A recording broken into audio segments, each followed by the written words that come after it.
Welcome to the deep dive. Our mission, as always, is pretty simple. We take the source material you've shared with us, and we really dig in to unlock the core knowledge, those key insights, Yeah. basically the essentials you need. That's the goal. Get right to the heart of it. And today, we're tackling something I think a lot of people grapple with, how to actually start thinking directly in English, bypassing that constant mental translation. Ah, yes, the translation trap. It's a big one. We got some really interesting strategies and personal accounts from the sources to look at here. Okay, fantastic. Let's dive right in then. Let's do it. So the material kicks off describing that really common struggle, right?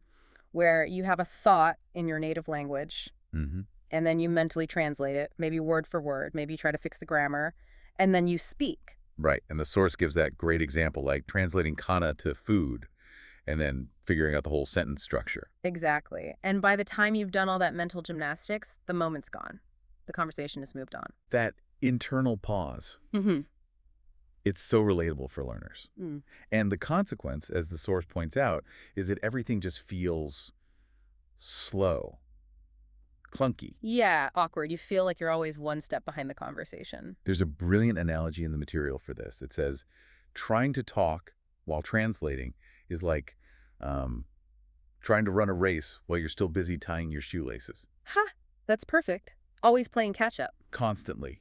Never quite in sync with the flow. So what's the turning point? The material suggests it often comes when you need to be faster, right? Precisely. Maybe it's a work meeting, or just trying to keep up with friends chatting. You hit this point where you realize the translation itself is the bottleneck.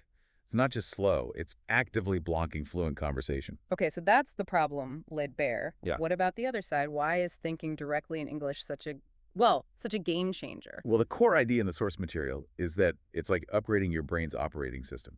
You stop being a translator and you start just communicating. An OS upgrade, I like that. Yeah. And the benefits are huge. The sources list things like, obviously better fluency, much more confidence, and even deeper comprehension of the language. And it mentions something interesting too, that even your passive vocabulary, the words you recognize but don't use, starts to become more active. Exactly. Because you're mentally interacting with those words more just in your thoughts. It's practice, even when you're not speaking. Is there a sort of scientific reason why it's more efficient? Yeah, there is. The material explains that when you translate, you're basically running two language systems at once in your brain. That takes up more cognitive resources, more brain power. Right, double duty. Exactly. But thinking directly in just one language, that streamlines the whole process. Your brain can find words faster, pull up grammar structures more intuitively. Yeah. You just respond quicker. It's a much more direct path from idea to speaking. That makes total sense logically, but changing how you think, that sounds incredibly difficult. What are the big roadblocks people face, according to the source? Oh, definitely. It's a real challenge. The material flags a few key things. One is vocabulary, but in a specific way. How so? Well, you might understand a word when you see it written down, no problem. Mm. But actually pulling that word out of your mental dictionary and using it in your own thoughts in English, that can feel really weird, almost unnatural at first. Ah, so it's recognized but not available for active thought. Precisely. It's Yeah. like the tool is there, but it's not right there on your workbench ready to grab. Another huge one is the fear of making mistakes. The perfection trap. That's what the source calls it. Waiting until your English feels perfect before you even try to think in it internally. It compares it to waiting to get fit before you start exercising. Which is counterproductive, obviously. That fear just slows you down. Massively. It can paralyze you before you even make the attempt inside your head. And the third thing. Just habit. Sheer mental habit. Your native language has been your inner voice forever, right? Changing that default setting is a fundamental mental rewiring. It takes real, consistent effort. So it's less about just learning stuff and more about retraining those ingrained pathways. Exactly. The material frames it like building muscle memory, but for your mind. You wouldn't try to lift 100 pounds on day one at the gym, would you? Definitely not. Same idea here. Start with small reps, small moments of thinking in English. It's a gradual training process. Consistency is everything. Okay, so let's get practical. How do you actually start that training? What worked for the person in the source material? What are the actionable steps? Right, the how-to. One really powerful technique mentioned is mental narration. Mental narration. Yeah, just describing your own actions to yourself silently, in English, as you do them. Really simple things. I'm pouring water, I'm opening the window, I'm typing an email. I see. So you're linking the English directly to the experience. Exactly. It cuts out the translation middleman. The English phrase becomes the label for the action itself. Surprisingly effective. Okay, what else? Self-talk, or having imaginary conversations in your head. Like planning what you'll say. Yeah, planning how you'd greet someone, or maybe how you'd explain your job, or ask for something in a shop. You run through it mentally in English. That feels like something people might dismiss, but it sounds really useful, practicing the flow, the words. It's incredibly underrated. It's a completely safe space. Zero pressure, zero judgment. You can work on structure, pronunciation in your head, build confidence. Makes sense. What about input? Like watching movies? Yes, but with an active twist. The source stresses not just passively watching or listening, engage with it. Ow! Pause the movie or podcast. Repeat a phrase you just heard out loud. Try to mimic the intonation. Or, even better, pause before character replies and try to guess, in English, what they might say next. Turning consumption into active practice. Precisely. Mhm. And related to that is the tip about switching subtitles. Start with English subtitles, then maybe try with no subtitles at all. Really push yourself to comprehend directly. And then there's the full immersion idea. Right. Making English the sort of default setting for your brain as much as possible. Simple things like changing your phone language to English, using English versions of apps. It just keeps your mind in that environment. You mentioned changing the inner voice itself earlier. That sounds like the core of it. How does the material suggest tackling that directly? It's about developing awareness, first and foremost.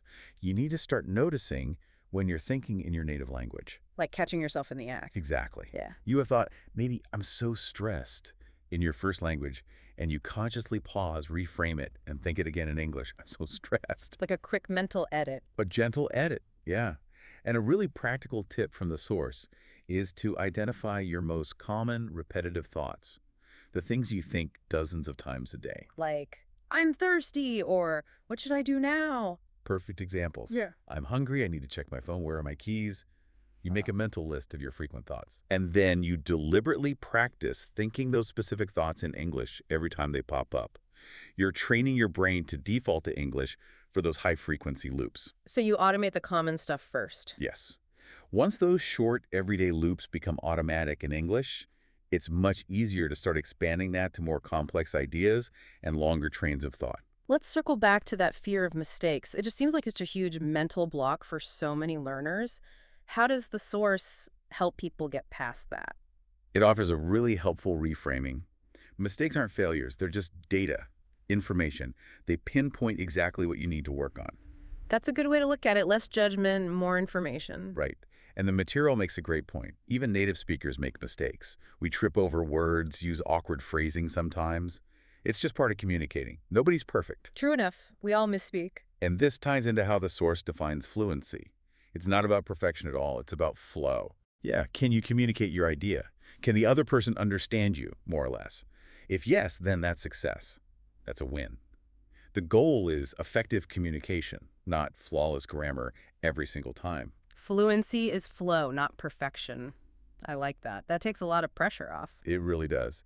And the connection the material makes is this. The more you let go of that fear, the more mental space your brain has to actually build confidence. And confidence fuels speed and spontaneity. So letting go of fear actually accelerates learning. Exactly. And over time, the source suggests you get to a point where you just stop analyzing your English so much. It's not something you're doing, it's just how you think. It becomes part of you. The source mentioned it touches on identity, too. Yeah, it hints at that. The language you think in is deeply tied to how you experience the world, how you understand yourself. So shifting that inner language can subtly shift your perspective, too. Quite profound, really. Definitely food for thought. Okay, beyond the daily grind of narration and self-talk, did the source mention any more maybe fun or creative ways to practice this? Yes, absolutely. Making it enjoyable is key, right? One suggestion is journaling. Writing stuff down. Yep. Keep a simple journal. Doesn't have to be long essays, just a few sentences each day. Thoughts, feelings, what happened, written in English. That seems great for reinforcing grammar and vocabulary in a low-stress way. Plus, you're processing your day in English. Exactly. Another fun one mentioned is the one-word challenge. Yeah. You pick a random word, maybe off the top of your head, like bicycle, Yeah. and then you mentally challenge yourself to quickly come up with, say, 10 different sentences about bicycles or using the word bicycle. Oh, like little mental sprints, a quick brain workout. That's a good way to put it. Yeah. Another is visual thinking. Imagine a scene clearly in your mind. Maybe you're walking down a busy street, and then mentally describe everything you see, hear, smell, feel, all in English. Painting a picture with words, but internally. Right. And lastly, simple storytelling. Just make up tiny, silly stories in your head, and maybe even say them quietly aloud. There once was a cat who wanted to learn French. Yeah, that brings some playfulness into it. It does. And the goal behind all these creative methods is the same. To weave English into the fabric of your daily mental life, make it something you live with, not just something you study. What about those high-pressure situations? You know, meetings, interviews, moments where your brain might just default back to safety mode? Yeah, thinking under pressure. The source material highlights preparation and simulation as key. Mental rehearsal. Exactly. Before that meeting or interview, actively imagine the scenario. Think about potential questions, formulate your answers, run through the key points you want to make all in English in your head, visualize yourself handling it smoothly. So you're building familiarity and confidence beforehand. Precisely. It's like practicing your free throws before the championship game. Yeah. And in the moment itself, the material suggests simple things. Take a breath. Slow down slightly. It's perfectly okay to pause for a second to gather your thoughts in English. Clarity over speed, especially under pressure. Absolutely. Mhm. And that ability to pause calmly comes from all the consistent practice you've done in lower stress moments. Repetition builds resilience. Okay, what about people who feel they're already doing okay with this, but want to get, I don't know, more advanced, sound more natural? Good question. For taking it to the next level, the source suggests focusing on more nuanced language. Go beyond just correct grammar.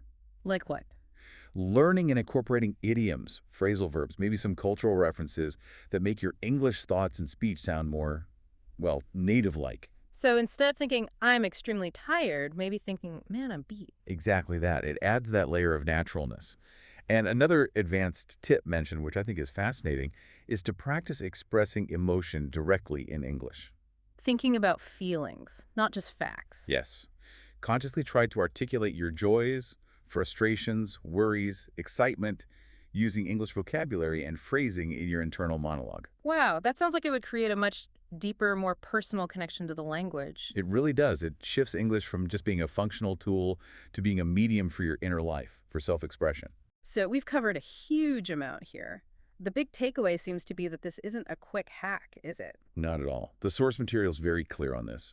Thinking in English is a long game. It's a habit, almost a lifestyle change, not something you achieve overnight.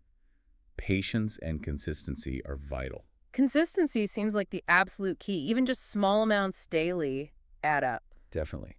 The material stresses that even 10-15 minutes a day of deliberate inner English practice, narration, self-talk, whatever, will create huge results over months and years. It's that compound effect. Like the analogy used in the source brushing your teeth. Small, daily effort, big, long-term benefit. Exactly. And maybe the most important piece of advice threaded throughout the material. Be kind to yourself. Ah, yes. Self-compassion. Absolute crucial. You will make mistakes. You will feel stuck sometimes. You'll forget words. It's all unavoidable. It's all part of the process. Don't beat yourself up about it. Treat yourself like you'd treat a friend learning something difficult. Precisely. Be your own encourager, not your own harshest critic. That mindset is probably the most important factor for actually sticking with it long enough to see the change. That feels like a really vital foundation for everything else. It really is. Okay, this has been incredibly insightful. Let's try and crystallize the main takeaways from the source material one last time. What are the absolute essentials for our listener? Okay, let's boil it down. Key points we got from the sources. First, actively work to stop translating in your head. Link English directly to experiences, actions, thoughts. Use those practical techniques. Right. Use mental narration. Talk to yourself in English. Run through imaginary conversations. Immerse yourself. Immerse your environment, change device settings. Consume English media actively, not passively. Target those core thoughts. Identify your common thoughts and practice them in English until they're automatic. Make it engaging. Use creative tools, journaling, visualization, word challenges, storytelling. Keep it interesting. Redefine fluency. Remember, fluency is about flow and being understood, not about achieving impossible perfection. Ditch the fear of mistakes. Stay consistent and patient. Consistency is king. Small daily efforts compound. Be patient with yourself Ah. and try to make it enjoyable. Find ways to integrate it that feel like play, not just work. That's a fantastic roadmap based on the material. It really demystifies the process. Thinking in English isn't magic. It's a skill you build brick by brick. Exactly. It's a journey, a process of integrating the language more and more deeply. So the message to you listening is keep exploring these ideas, keep trying the techniques that resonate, keep showing up for yourself even just for a few minutes each day. The source strongly suggests that if you persist, eventually it will start to feel natural. It'll just click. It will. It takes time, but it happens. And to leave you with one final thought, building on that connection between language and identity we touched on, really take a moment sometime this week to reflect on how deeply your current native language shapes your thoughts, your feelings, even your sense of who you are. And then just ponder, how might gaining direct internal access to another language like English subtly shift your view of the world, or perhaps even gently reshape aspects of your own identity? Something to think about. A powerful question. Thank you so much for joining us for this deep dive into the material you sent over. Keep that curiosity alive, keep exploring, and we'll catch you on the next one.